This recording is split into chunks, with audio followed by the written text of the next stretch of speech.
I'm Clara Jensen, 32, and for my entire life, I believed my family saw my independence as a strength.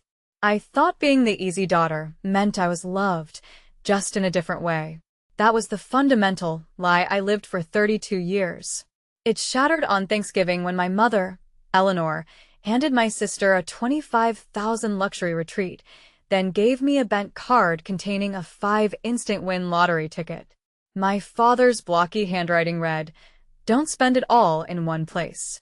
The whole table laughed. That moment changed everything. What happens when a joke turns into a fortune? 3 weeks later, that 5 ticket was worth 50 million. My family, who hadn't thought of me for weeks, found out, and my phone exploded with 79 missed calls, each one a desperate plea. My parents, particularly my mother, had no idea that their casual cruelty, masked by a comfortable family laugh, would expose their true colors so catastrophically, all within a few short weeks. Before I tell you what happened next, if you enjoy stories about justice and family boundaries, take a second to like and subscribe, but only if you genuinely connect with this story. Where are you watching from right now? And what time is it there? Drop a comment and let me know. On Thanksgiving, my parents handed my sister an envelope with a 25,000 luxury spa and wellness retreat inside, and she shrieked with joy. Then they handed me a card. Inside was a 5 instant-win lottery ticket and a note in my father's blocky handwriting. "Don't spend it all in one place." The whole table laughed. I'm Clara Jensen. I was 32, and I had spent my whole life being the daughter who didn't need anything. So I smiled and I slipped the card into my coat, and I drove home. 3 weeks later, that 5 ticket was worth 50 million. And by the time my family found out, my phone was already showing 79 missed calls. Let me tell you about that Thanksgiving before the retreat and the lottery ticket because the whole thing makes more sense if you see the ordinary first. I drove the 40 minutes from my apartment in Richmond, Virginia, to my parents' house. And I got there early the way I always do, because someone has to peel the potatoes and it was never going to be Serena. I'm a middle school history teacher. I spend my days navigating the chaos of young minds, finding calm in rooms where everyone else is falling apart. That calm follows me home. At my parents' house, I'm the one who carves, who refills, who notices Grandma Rose's water glass is empty before she has to ask. Nobody thanks me for it. It's just understood that Clara handles things because Clara always has. My father, Arthur Jensen, a construction foreman by trade, often retreated to his armchair after a long week, leaving the domestic orchestration to my mother, Eleanor, and, by extension, to me. My sister Serena arrived an hour late with her husband Marcus, and a bottle of wine she didn't open. They swept in, a whirlwind of designer scarves and polished confidence, fresh from a consultation for Jensen Events, my parents' high-end event planning and catering business. The house rearranged itself around her the way it always does, like she's the favored child, and the rest of us are background scenery. My mother, Eleanor Jensen, lit up, my father stood, and I stayed in the kitchen with my hands in the sink, listening to them fuss over Serena's new highlights and Marcus's latest ambitious, and often short-lived, business venture. And I told myself, like I told myself every year, that this was fine. That I didn't mind being the steady one, the easy one, the one who never caused trouble and never asked for much. I had built a whole life on not needing them. I had a job I loved, teaching the intricacies of past civilizations and the lessons they offered. I had a savings account I'd filled myself, carefully putting away a portion of every paycheck. And I had a quiet little apartment that was entirely mine, a sanctuary filled with books and the scent of good coffee. I didn't need their fuss. That's what I believed about myself right up until the moment they showed me with an envelope and a card exactly how little I was worth to them. I figured out a long time ago why my parents stopped investing in me. And it wasn't a single dramatic moment. It was a slow accounting. When I was 17, I got a scholarship to college and worked nights at a campus library to cover the rest. And my parents took that as permission to stop worrying about me. "Clara's got it handled," my mother would say with a proud, yet dismissive, wave of her hand. "Clara doesn't need help." Meanwhile, Serena needed everything, and need my family was rewarded like a talent. Serena's first luxury car, a graduation gift, got paid for because she couldn't manage on her own, with her entry-level job at Jensen Events. Serena's elaborate wedding, a showcase for the family business, got covered because she deserved her dream day. Serena's down payment on her first condo, her annual lavish vacations, the time Marcus's ill-conceived tech startup went sideways and my parents quietly absorbed the loss, often by creatively reallocating funds from Jensen Events client deposits. Every time Serena held out her hands, they filled them, and every time I stood on my own, they took it as a sign I could be safely ignored. I used to think it was a compliment, all that not needing. I told myself self-reliance was a virtue, and it is. But I learned the hard way that in some families being strong just teaches people they can stop holding you. By the time I was 32, the pattern was so old it was invisible. Serena got the warmth and the money and the front row seat. I got "you're so independent" and a plate at the far end of the table. I'm telling you this not for pity. I genuinely had a good life, rich with purpose and quiet satisfaction. I'm telling you, so that when my mother handed Serena a luxury retreat and handed me an instant win ticket meant as a punchline, you'll understand it wasn't an accident or a one-time slight. It was just the latest line in a ledger they'd been keeping my whole life. The one where my name was always written in the cheap column. After the pie, my mother clapped her hands and announced it was time for a little early Christmas. She loves a presentation, my mother, especially when it involves Jensen Events flair for the dramatic. She produced a cream-colored envelope, embossed with a subtle gold foil, and handed it to Serena with both hands like a diploma. Serena opened it and shrieked.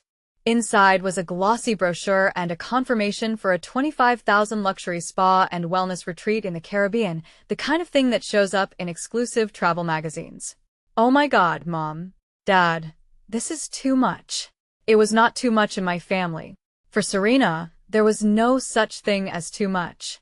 Marcus pumped my father's hand, already mentally calculating the networking opportunities. My mother glowed, basking in the reflected glory of her generosity. There were tears, actual tears, and a flurry of hugs. And Serena was already planning her designer swimsuits and evening wear out loud. And then, when the retreat had been sufficiently celebrated, my mother turned to me, and her face shifted into something amused, a slight smirk playing on her lips. "Now, we didn't forget you, Clara," she said, and the table chuckled before I'd even opened anything because they could already see where this was going. She handed me a card, a regular store-bought birthday card, slightly bent at the corner, as if it had been retrieved from a forgotten drawer. Inside was a single 5 instant win lottery ticket, the cheapest one they sell, the kind they keep by the register at the grocery store. And under it, in my father's blocky, familiar handwriting, a note: "Don't spend it all in one place." The whole table laughed. Not a cruel, sneering laugh. Worse, a warm, comfortable family laugh. The laugh of people who found their own joke genuinely delightful. Who thought giving the independent daughter a 5-gag gift next to her sister's lavish retreat was just good fun. Because Clara doesn't care about that stuff. Clara's not materialistic. Clara will think it's funny, too. I looked at the ticket. I looked at my father's handwriting and I smiled because that's what I do, and I said, "Thanks, Dad." And something in me went very quiet, a cold, hard knot forming where my usual calm resided. Serena, of course, couldn't leave it alone. She was riding the high of her retreat, and she wanted to share the way she shares, by aiming a little down. She leaned across the table toward me, her retreat brochure still clutched in her hand, and said with a smile that was all teeth, "Don't be like that, Clara. It's the thought that counts. It's the thought that counts." I have turned that sentence over 1,000 times since, because she was right in a way she didn't intend. The thought did count. The thought was the whole point. The thought was that my sister was worth $25,000 and a week of pampering over turquoise waters, and I was worth 5 and a joke. The thought was that after 32 years, my own parents had sat down, considered what to give each daughter, and decided this was the appropriate ratio. The retreat was the gift. The thought was the wound. Marcus chuckled and added, "Hey, you never know. That ticket could be the big one." And everyone laughed again because the idea of me, steady, boring Clara, Winning anything of significance was apparently hilarious, a cosmic joke too rich for their understanding. I didn't argue. I didn't make a scene. I've spent my career keeping my face calm while delivering hard historical truths to a room full of skeptical adolescents, and I kept it calm now. But I did one small thing that I didn't fully understand at the time. Instead of leaving that card on the table to be thrown out with the wrapping paper, I slipped it into my coat pocket. The ticket and the note both. I told myself I'd scratch it later for a laugh. But I think somewhere underneath, I kept it because it was evidence. Proof in my father's own handwriting of exactly what I was worth to the people who made me. I didn't know yet how much that little card was about to be worth to me. I drove home that night in the dark, 40 minutes of empty highway, and I didn't cry, which surprised me a little. I just felt clear. The way you feel after a fever finally breaks, when the world sharpens into focus again. When I got back to my apartment, I took the card out of my coat and I stuck it on my refrigerator with a magnet, instant win ticket and all, my father's handwriting facing out. Don't spend it all in one place. I'm not sure why I did it. Maybe I wanted to stop pretending. For years, I'd let the small cuts close over without looking at them. Told myself I was imagining the favoritism, that it was all in my head. Told myself a good daughter doesn't keep score. But that card was not imaginary. It was right there in his handwriting, undeniable. And putting it on my fridge was my way of finally saying out loud to myself in my own kitchen, this is real, and it is not okay. And I am allowed to know that. That night, I went to bed, a 32-year-old woman who had finally admitted her parents loved her sister more and who had made a quiet peace with building her life around people who would actually show up. I had no idea that the cheapest gift they ever gave me was about to become the most valuable thing I owned. I had no idea that the cheapest gift they ever gave me was about to become the most valuable thing I owned. The ticket sat on my fridge for almost a week before I scratched it. It was a Thursday after a brutal shift. We'd had a particularly challenging day in class, navigating a complex historical debate that left the students agitated and me mentally drained. I came home hollowed out the way that job hollows you out sometimes. I poured a glass of cheap wine, and I saw the card on the fridge, and I thought, you know what? Let's spend the $5. A little dumb luck to end a hard day. I took a coin from the jar by the door, and I scratched it at my kitchen counter, not even really looking, expecting the usual nothing. The first number matched, then another, then another.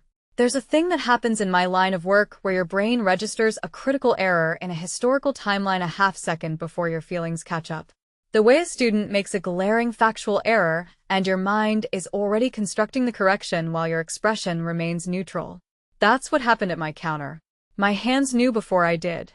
I stopped. I set down the coin. I read the little ticket instructions, then read them again, then matched the numbers a fourth time. Slow, the way I double-check a primary source, because the thing about being careful for a living is that you don't trust your own excitement. The numbers matched a prize tier. I had to read 3 times to believe. This was not a free ticket or a 20 bump. This was the kind of number that doesn't fit on the little card, the kind that says claim at lottery headquarters. My hands were steady. My mouth had gone dry. I stood alone in my kitchen at 11 at night, a 5-gag gift in my hand, and I understood that my entire life had just split into before and after. I just didn't know yet which side my family would land on. I didn't sleep. I sat up all night with the ticket in a sandwich bag, a teacher's instinct. Protect the evidence. And in the morning, I called in a personal day, which I never do. And I quietly drove to a regional lottery office to verify what I already suspected. I won't bore you with the security and the waiting rooms.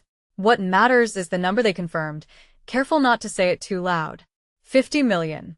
50 million from a 5 ticket my father had given me as a joke. Here's what surprised me about myself. I did not scream. I did not cry tears of joy. The dominant feeling sitting in that office was fear because I'm the daughter who handles things. And my brain immediately went to everything that could go wrong. The stories you hear, the winners who end up bankrupt, hunted, ruined, their lives blown apart by the very thing that was supposed to save them. I'd seen enough empires rise and fall in the annals of history to know that sudden change, even good change, is dangerous if you don't manage it right. So while another person might have called everyone they knew, I did the opposite. I told no one, not a soul, not my best friend, not a coworker, and absolutely positively not my family.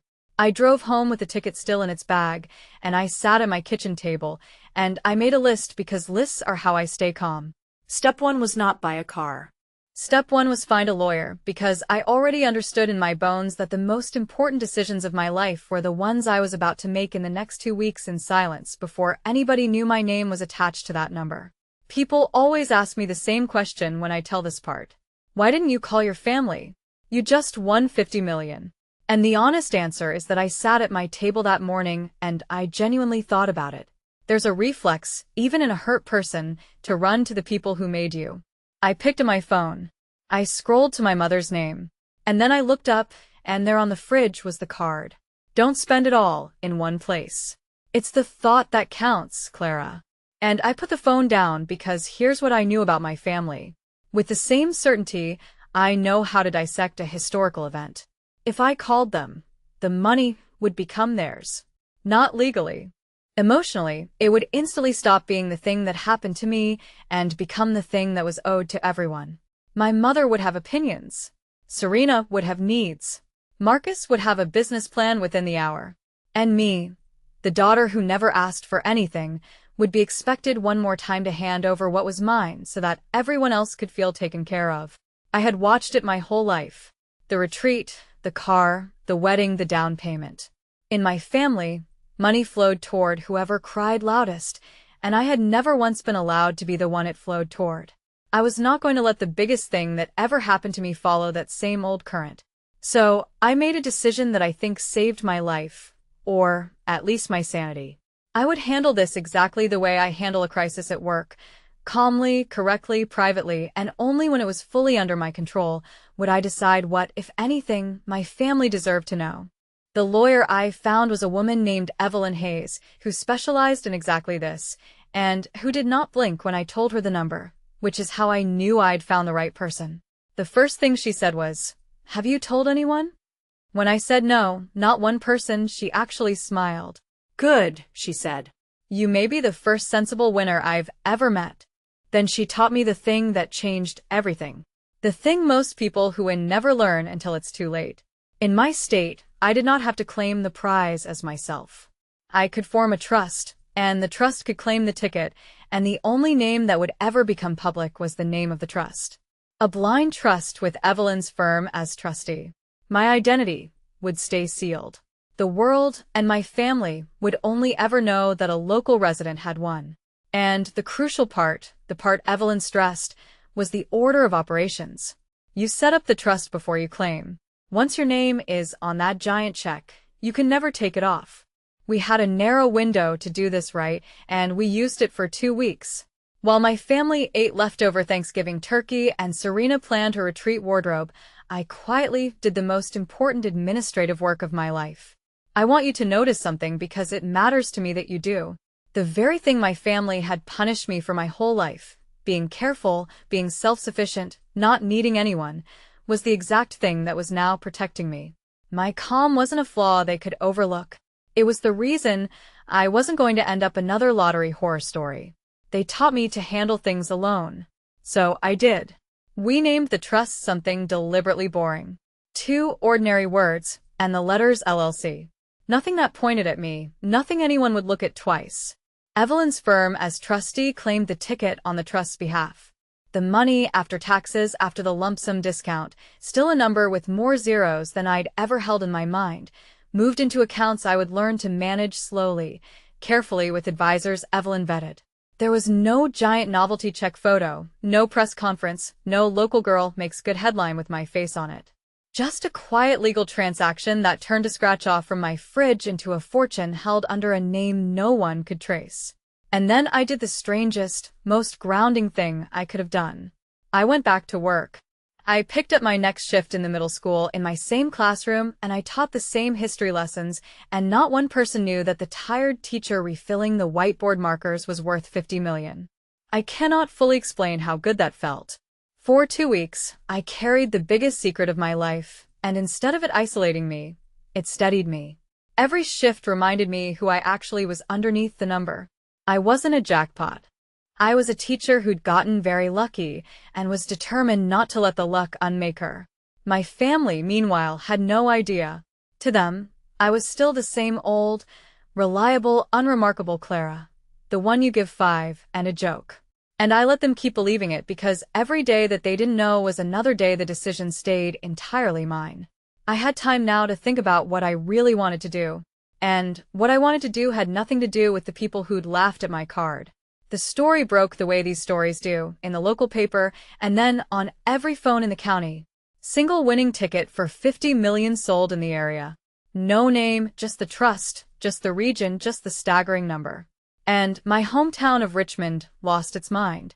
Richmond is not a small place, but a 50 million ticket sold nearby is the only thing anyone talks about for weeks. Everyone had a theory.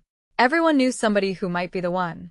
And here's the part that still makes me laugh a little bitterly. My own family talked about it constantly, obsessively. And not once, not for a single second did any of them think of me. I know because Serena texted me about it. Did you hear someone around here won 50 million? Crazy. Imagine. Imagine indeed. My mother apparently speculated it was a man who ran the local hardware store. My father bet it was somebody at his old construction union. They ran through every name in Richmond like a deck of cards. And the daughter they'd handed a 5 ticket 3 weeks earlier never came up because the idea that steady, predictable Clara, the history teacher, could be sitting on that kind of money simply did not compute in the family's established narrative. I was furniture. Furniture doesn't win the lottery. I read Serena's text standing in the teacher's lounge, and I typed back something short and breezy. Then I put my phone in my locker and went back to my class, and I felt something I'd never felt in relation to my family before. Not hurt, not longing, but power. I was holding the single biggest secret in the county, the answer to the question the whole town was asking, and the people who'd spent my life underestimating me were the very last people who would ever guess. For once, being invisible was the most delicious thing in the world. While the town guessed, I sat with a question I'd never had the luxury of asking before. What did I actually want? Not what would shut my family up. Not what would finally make them love me. What did I, Clara, want to do with a fortune that had fallen out of a gag gift? Serena posted a countdown to her retreat. Glossy photos of infinity pools and sunset yoga sessions captioned, "Blessed." I looked at it without envy, which surprised me. 3 weeks earlier, that retreat had felt like proof of my own worthlessness. Now it just looked small. 25,000. I could buy 1,000 of those retreats and not feel it. And I realized that the money had quietly stripped the power out of the thing that had wounded me. My parents' favoritism only had teeth as long as their resources mattered to me. And their resources no longer mattered at all. That was a strange kind of freedom. So I started making a different list. Not things to buy, people to honor. Because if there is one thing 32 years of being overlooked taught me, it's exactly who does the overlooking and who doesn't.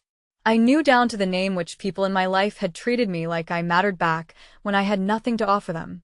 And I knew that the truest revenge, though I didn't even think of it as revenge, not really, wasn't going to be a speech or a scene. It was going to be where I chose to point all this sudden power toward the people who'd valued me at full price when my own family priced me at 5. I picked up my pen, and at the top of the list I wrote one name first, Aunt Beatrice. And then I drove to my apartment to find a shoebox I hadn't opened in years. There's a shoebox on the top shelf of my closet that I've carried from apartment to apartment for years and never quite been able to throw away. That night I took it down and I finally understood why I'd kept it. Inside was every gift my parents had ever given me. Not Serena's gifts, mine. I'd saved them. The way you save things when some part of you is keeping a record you're not ready to read. A keychain from a gas station still in its plastic. A regifted candle, the previous tag barely scraped off. A birthday card from when I was 16 with a coupon tucked inside. An expired coupon for a store that had closed years ago. Socks. A mug that said someone else's name crossed out. Years of it. The physical archive of being an afterthought. Each cheap little object a line in the ledger I told you about. And now on top of the pile, I laid the newest entry, the Thanksgiving card, the 5 instant win tickets torn twin, and my father's note. Don't spend it all in one place. I sat on my bedroom floor, and I spread it all out around me. The gas station keychain, and the expired coupon, and the crossed-out mug. And beside it, I held up my phone with Serena's retreat photos glowing on the screen. 25,000 of infinity pools and spa treatments. And the truth of my whole childhood finally set itself plainly in my own head. They didn't forget me. They priced me. Every one of these wasn't a thoughtless mistake. It was an accurate report. This is what we think you're worth. And the strangest thing happened as I sat there. The hurt didn't get bigger. It got quieter. And underneath it, something settled into place. Hard and calm and permanent. I wasn't going to spend a single dollar trying to change their math. I was going to spend my life proving their math was never about me at all. I put the shoebox lid back on. I kept it. I'd need it for my parents' 35th wedding anniversary gala. The first thing I did with real money, I did in total secret, and it had nothing to do with my parents. My Aunt Beatrice is my mother's younger sister, and she is the single reason I know what family is supposed to feel like. When I was a kid, Beatrice was the one who came to my school plays when my parents were at Serena's dance recitals. She's the one who taught me to drive, who mailed me 20 in college with a note that said, for something fun, not something sensible, who has called me on my birthday every year of my life without fail. And Beatrice was in trouble. I'd known for months in the vague way you know things about relatives. Her husband had passed a few years back, leaving her with a modest income and a mortgage that suddenly felt insurmountable. She was in her late 60s and quietly terrified of losing her house over it. And she'd never once asked me or anyone for help because that's the kind of person she is. So, I called Evelyn, my lawyer, and I arranged to pay off every cent of Aunt Beatrice's remaining mortgage debt, a sum of $150,000, anonymously. The bank was simply informed that the balance had been settled by a private party who wished to remain unnamed. Beatrice would never know it was me. I made sure of that because the whole point was that it came with no strings, no performance, no ledger, just the things she'd given me my whole life handed back when it finally counted. I want you to notice the difference, because it's the entire heart of this story. My family gave gifts as a way of keeping score. I had just learned that you could give a gift as a way of keeping faith, and it felt nothing like winning the lottery. It felt better. The second thing I did at the place that had held me up through every hard year of my adult life. The middle school where I teach runs on a shoestring, the way most public schools do. There's a piece of interactive whiteboard technology we'd needed for 2 years, the kind that lets every student engage visually with the lesson instead of just listening. And there's a fund for families who can't cover the cost of school supplies or field trips, and that fund is always empty by spring. So I made an anonymous donation, a large one, large enough to buy the equipment outright and seed the family fund for years, totaling $2 million. I routed it through the trust so my name never touched it. And then I went to work my next shift and watched my coworkers read the email about the incredibly generous anonymous gift with tears in their eyes, and I cried right along with them. And nobody knew the gift was standing in the room wearing the same sensible cardigan as them. I'm telling you about Beatrice's debt and the school donation before I tell you what happened with my family. And I'm doing it on purpose because I need you to understand who I'd already chosen to be before the 79 missed calls ever started. By the time my family found out about the money and came running, I had already spent a meaningful chunk of it.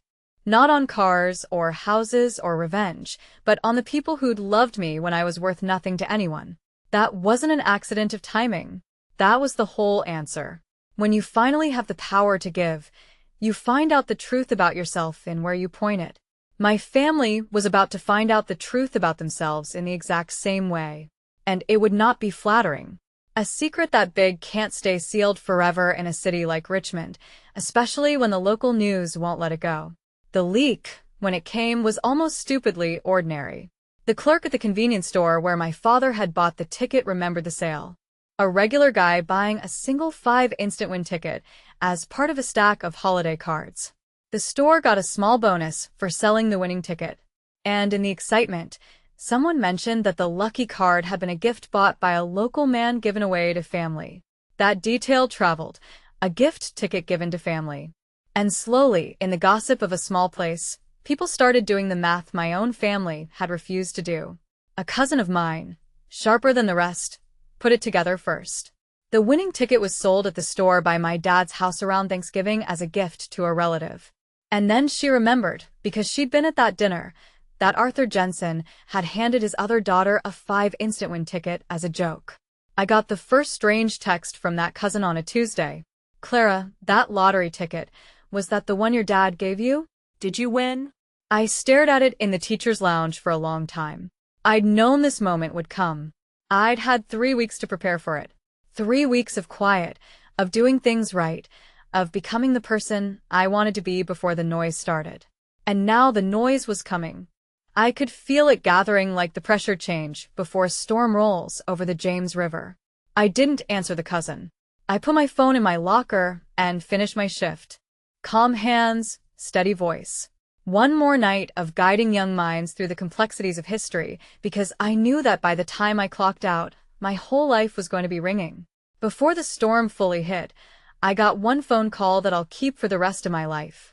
It was Aunt Beatrice, and she was crying so hard she could barely talk. For a second, I thought something was wrong, and my teacher brain snapped to attention, wondering if a family emergency had occurred. But she was crying because something was right. Clara, she said. You won't believe it. The bank called my mortgage. All of it. Somebody paid it. All of it. They said it was an anonymous donor, and they couldn't tell me who. She was sobbing. Who does that? Who in the world does that for an old woman? They don't even. I've been so scared, honey. I've been so scared about the house, and now it's just gone. The whole debt gone. I held the phone and I closed my eyes, and I did not tell her. It took everything I had, but I didn't tell her because the gift was only clean if it stayed quiet. Beatrice, I said, keeping my voice as even as I could. I'm so glad. You deserve that. You deserve every good thing. I don't know what I did to deserve an angel, she said. You took me to my school plays, I thought. You mailed me 20 for something fun. You called me every birthday for 32 years. Sometimes the world just pays you back for being good, I told her. We talked a while longer, and I let her be happy. And I felt the difference in my chest as sharp as a blade. Because in a matter of hours, my phone would start filling with calls from people who'd priced me at 5, suddenly desperate to tell me they loved me. And here was the one person who'd loved me all along, thanking a stranger with no idea the stranger was me. I knew exactly which call meant more. It started that evening, and it started with my mother. I was driving home from my shift when her name, Eleanor, lit up the dashboard. I didn't answer. A minute later, my father, Arthur. I didn't answer. Then Serena. Then Marcus. Then a number I didn't recognize. Then my mother again, then Serena again. The calls stacking up one after another like dominoes. The whole family clearly in some group text I wasn't part of. Coordinating, dialing, passing the phone around. The cousin had told someone who'd told someone. And now the answer to the question the whole town had been asking for 3 weeks had landed in my family's lap. And the answer was the daughter they'd handed a joke. I pulled into my apartment lot and sat in the dark car and watched my phone light up over and over. My mother's face, my father's face, Serena's face, Marcus's face, names I hadn't heard from in months, suddenly desperate to reach me. I didn't feel triumphant exactly. I felt very, very calm, the way I feel when a student's parents are panicking over a failing grade, and someone has to be the still point. I let it ring, every single one. I didn't decline the calls, which felt aggressive. I just let them ring out one after another, and watched the missed call counterclimb. There's a particular kind of clarity that comes from watching people who never had time for you suddenly unable to reach you fast enough. Every unanswered ring was a sentence in a story they were telling on themselves. The story of exactly how fast love appears when 50 million is attached to it. I went inside. I made tea. I let the phone buzz on the counter beside the fridge, beside the card, beside my father's handwriting. Don't spend it all in one place. And I waited to see how high the number would climb. By the time I finally looked at my phone properly late that night, the screen showed 79 missed calls. 79 from my mother, my father, Serena, Marcus, aunts, cousins, a couple of numbers I genuinely couldn't place, and the voicemails and the texts. I made myself read them, all of them, sitting at my kitchen table with my tea, because I wanted to understand exactly what I was dealing with. The texts were a thing of wonder. From my mother, who 3 weeks ago had handed me a gag gift. Sweetheart, we are so happy for you. Call Mom right away. We love you so, so much. From Serena, who told me, it's the thought that counts. OMG, Clara. I'm literally crying happy tears. You deserve this. We have to celebrate. Family sticks together. From Marcus, who I'm not sure had said 10 sincere words to me in his life. Hey, Clara. Huge congrats. When you get a sec, I've actually got some really smart ideas for protecting and growing that kind of money. Let's talk soon. Family sticks together. We love you so much. You deserve this. I read 79 missed calls worth of sudden, frantic, overflowing love. And I felt the cold all the way down because not one of them, not one, wrote anything like, I'm sorry. Not one said, Clara, we've treated you terribly for years and we're ashamed. They didn't think they'd done anything wrong. In their minds, nothing needed apologizing for because in their minds, I'd simply gotten lucky. And now it was time for the family to gather around the luck. The 5 ticket hadn't taught them anything. The 50 million had just made me at long last worth calling. I set the phone down. I did not call anyone back.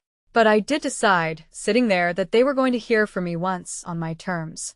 I listened to the voicemails the next morning with coffee, the way you'd review case notes. Most were variations on the texts, breathless and loving and brand new.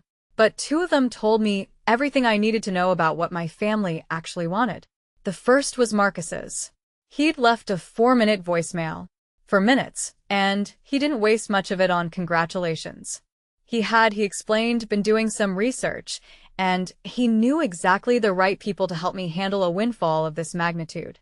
And he really thought we should sit down, just the 2 of us, before I made any rash decisions, because families should keep this kind of thing in the family. A man who had never once asked about my life had within hours appointed himself the manager of my fortune. The second was Serena's, and it was almost worse because it tried to be sincere. She cried on the message and said she was sorry if the retreat thing made you feel bad, and that she'd always looked up to me, which was such a stunning rewriting of history that I had to put the coffee down. And then in the same breath, she mentioned that she and Marcus had been looking at a bigger house, perfect for entertaining Jensen Events clients, and that wouldn't it be amazing if we could all finally be comfortable? There it was. The apology and the ask fused together so tightly you almost couldn't see the seam. I sat with both voicemails and I understood completely that my family was not sorry. They were sorry the joke had backfired. They were sorry that the daughter they'd priced at 5 had turned out to be holding the most valuable thing in the county. And now they had to scramble to reprice me before I noticed they had been wrong about my worth all along. My mother's voicemail I saved for last, and I listened to it twice. It was long and it was warm, and it was the performance of her life. Clara, my baby girl, she began. And I actually flinched because she had not called me that since I was small. Since before I became the easy one she could safely ignore. She told me how proud she was, how she'd always known I was special. How this family has always been there for each other, through thick and thin. She got a little weepy talking about how much she loved both her girls equally. Always had. And she ended by saying that she just wanted her family together for their 35th wedding anniversary gala. All of us, like always, because that's what matters. Not money. Never money. Just family. Not money. Never money. From the woman who'd handed me 5 and handed Serena 25,000 3 weeks before the money turned out to be mine. I stood in my kitchen, and I looked at the card on the fridge while her voice filled my apartment with love she'd never shown me when it was free. And I made my decision fully. And finally, I wasn't going to scream at them. I wasn't going to send a furious text or block their numbers or vanish, though I could have. And part of me wanted to. Those were small revenges. And they'd let my family go on telling themselves I was just bitter, just dramatic, just Clara overreacting again. No, I was going to do the one thing they'd never be able to spin.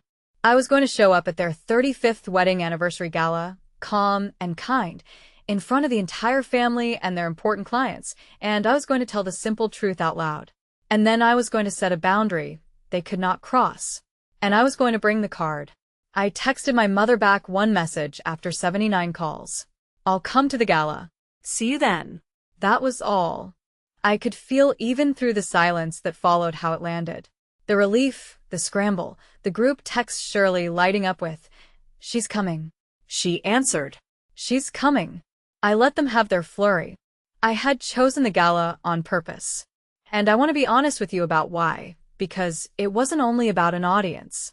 It would have been easier to do this in private. A phone call, a coffee, just me and my parents. But private is where my family does its best erasing. In private, my mother could cry and reframe and turn my truth into my cruelty, and Serena could play wounded. And by the next week, the story would be that Clara got money and got mean. I'd watched them rewrite reality my whole life. Not this time. The same instinct that told me to claim the prize through a trust told me to deliver the truth in the open with witnesses. With the aunts and cousins and grandparents and even Jensen Events' high-profile clients in the room, the same people who'd laughed at my card on Thanksgiving. Let them all hear it at once so there'd be no version to spin afterward. I wasn't going to ambush anyone or make a vicious scene. I was going to be exactly what I always am. Calm, steady, kind, and let the truth do the work the way a clear historical record does the work in a room full of panic. The facts were devastating enough on their own. They didn't need me to raise my voice. I spent the days before the gala getting ready, not buying gifts but getting my own heart steady, practicing the few sentences I needed to say so I could say them without shaking.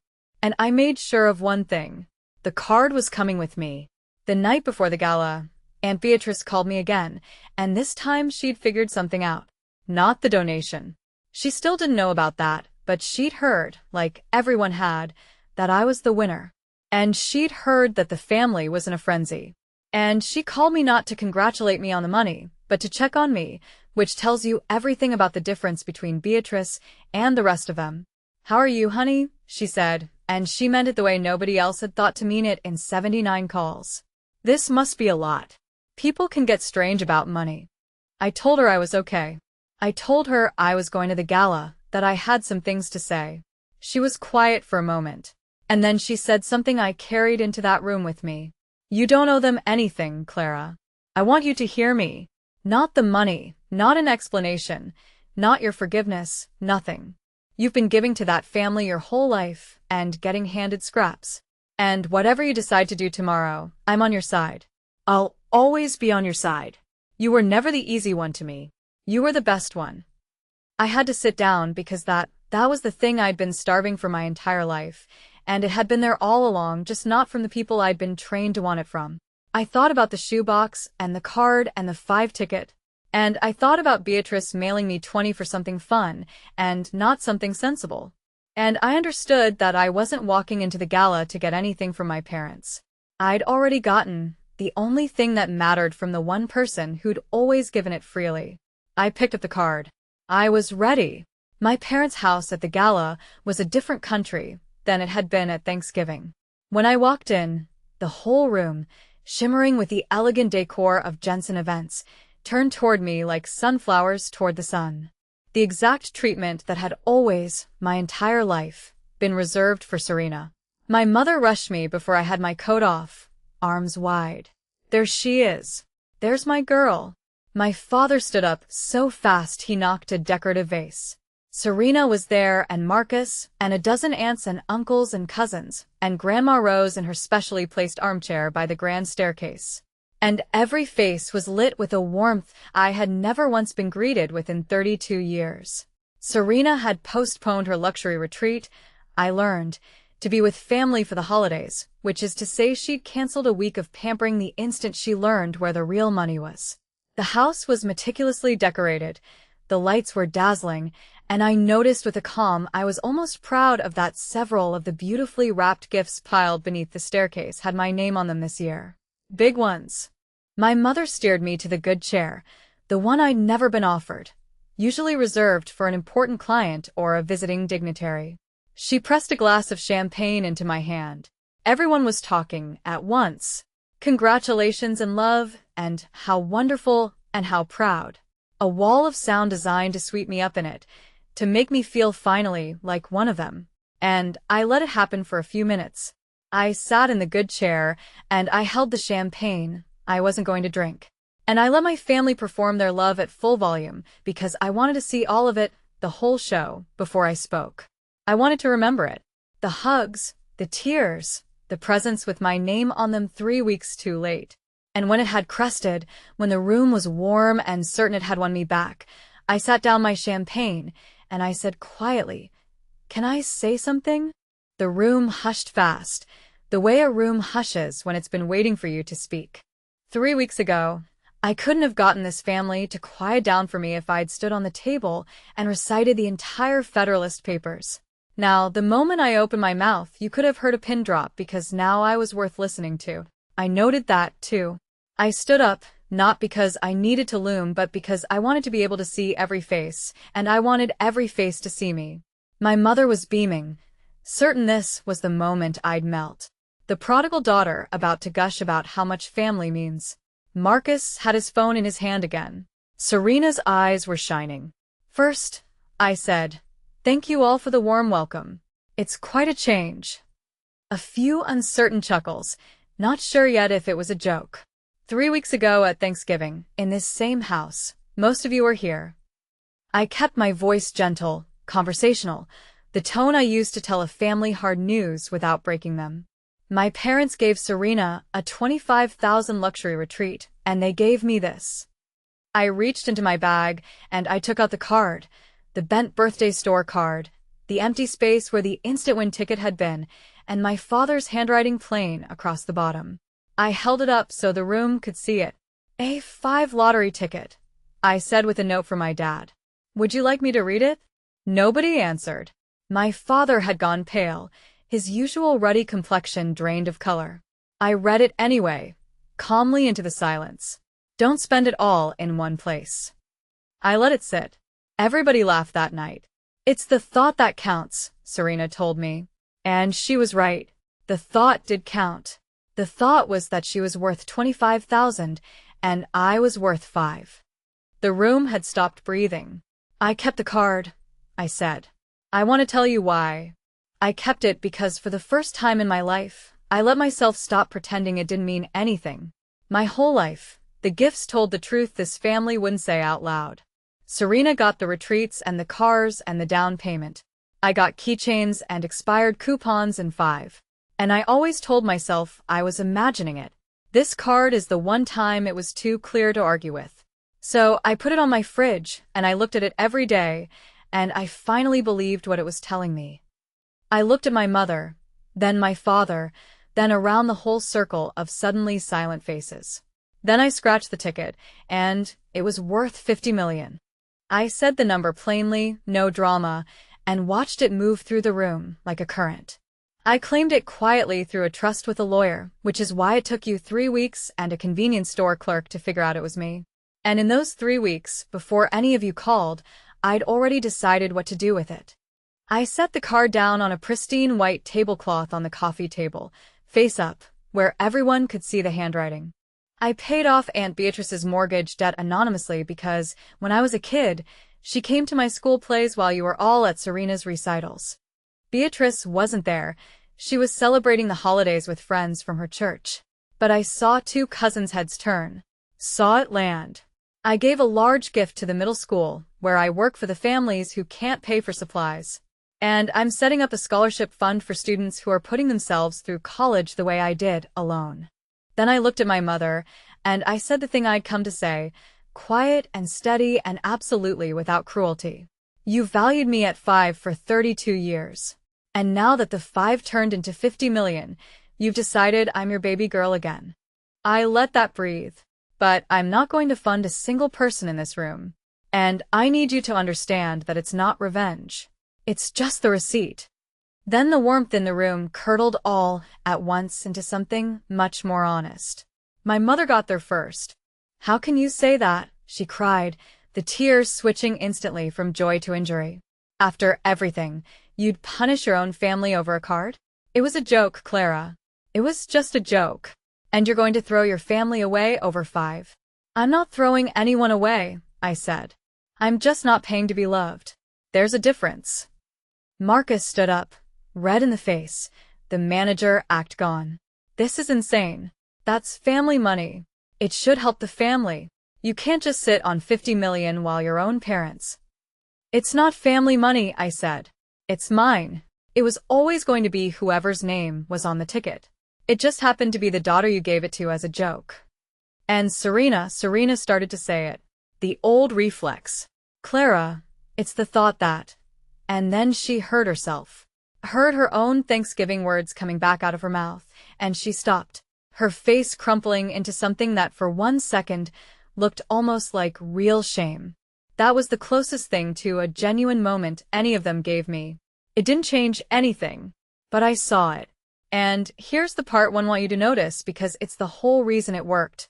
While they shouted, I didn't. I stood there calm, my hands quiet at my sides, and I let them be exactly as loud and as ugly and as grasping as they wanted to be in front of the grandparents and the aunts and the cousins, in front of all the Jensen Events clients whose good opinion they cared about. The louder they got about the money, the more clearly the whole room could see what they were. My mother screaming that I owed her 3 weeks after the 5 card. Marcus demanding a stranger's fortune. And me, the easy one, the afterthought, just standing there telling the truth in a level voice while my family showed everyone exactly who they'd always been. I didn't stay to fight. There was nothing to fight about. I picked up my coat, which I had kept draped over a chair, and I left the card right there on the coffee table. They could keep it. I had what it taught me. And I said on my way to the door, Happy anniversary. I do love some of you. I just won't be buying any of you. And I walked out into the cold Richmond night and drove home. And I didn't cry. And the quiet in the car felt like the cleanest thing I'd ever breathed. The fallout was about what you'd expect. My mother told the extended family I'd changed, that the money had gone to my head, that I'd turned my back on my own blood. Some of them believed her. Fewer than she'd hoped, though, because they had all been in the room. And you can't fully unsee a woman screaming about owed millions next to a 5 card. I kept the money where it belonged, in the trust, managed carefully. I funded the scholarship and named it quietly after Aunt Beatrice, though I told her it was named for a beloved teacher who believed in second chances and let her think it was a coincidence that it sounded like her. I kept working my shifts. I didn't buy a mansion or a sports car. I bought a slightly nicer apartment with a real guest room and a reliable car and the freedom to never again sit at a table where my worth was up for debate. Serena texted me a month later. No ask this time, just, I'm sorry for Thanksgiving and for a lot of years. You didn't deserve any of it. I didn't answer right away, but I didn't delete it either. I put it, in a manner of speaking, in a different shoebox. The one where I keep the things that might someday be worth keeping. I still work at the middle school. I still guide young minds through the complexities of history. And most days, nobody there knows what's in the trust. And I like it that way. My door is open now to the people who valued me when I was worth nothing to them. To Aunt Beatrice, always. To Serena, maybe, slowly, if the apology keeps being real and stays free of asking. It's closed to anyone who only found their love for me at the bottom of 50 million. I don't keep the card on my fridge anymore. I don't need the reminder. The people who price you cheap are only ever telling you what they're worth, not what you are. So, that's how a 5 joke taught my family the real cost of underestimating someone. The card on the fridge, the 79 missed calls, the shoebox full of everything I was supposedly worth. If there's someone in your life who keeps handing you the cheap gift, believe them the first time. Then go spend your one wild life on the people who never once put a price on you. Lessons from this story. The true value of a person is not defined by material worth or the perception of others. Self-reliance and independence can become powerful tools for protection and self-preservation. Genuine love and support are freely given, unlike conditional affection that appears with wealth. Setting firm boundaries is crucial for maintaining self-respect and personal well-being.